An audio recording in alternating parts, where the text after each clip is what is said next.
અને ત્યારબાદ તે શાળા સુધી પહોંચી શકે છે.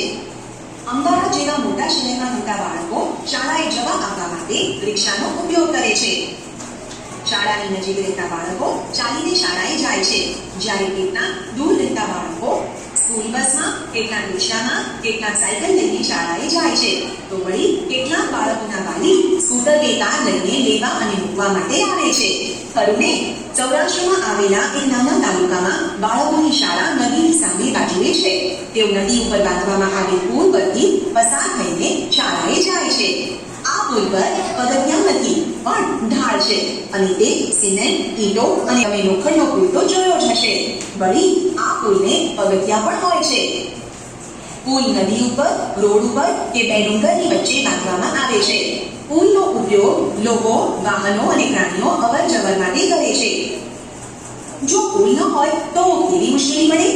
પુલ ન હોય તો એક બાજુથી બીજી બાજુ અવર જવર થઈ શકે નહીં. માણસો, વાહનો, માલ સામાન અને પ્રાણીઓ જે બાજુ હોય તેને તે જ બાજુ રહેવું પડે. નાનો ટાપુ બેટ દ્વારકા દરિયાની વચ્ચે આવેલો છે. વાહનો, માણસો, માલ સામાન કે અન્ય કોઈ વસ્તુ લાવવા લઈ જવા માટે હોડીનો ઉપયોગ કરવામાં આવે છે. શું તમે ક્યારે હોડીમાં બેઠા છો? જો હોડીમાં બેઠા હો તો તમને કેવો અનુભવ થયો હતો? હોડીમાં બેસીએ ત્યારે તે હલતી હોય અને શરૂઆતમાં થોડી બીક પણ લાગે, પરંતુ થોડા સમય બાદ ખૂબ જ મજા આવે છે.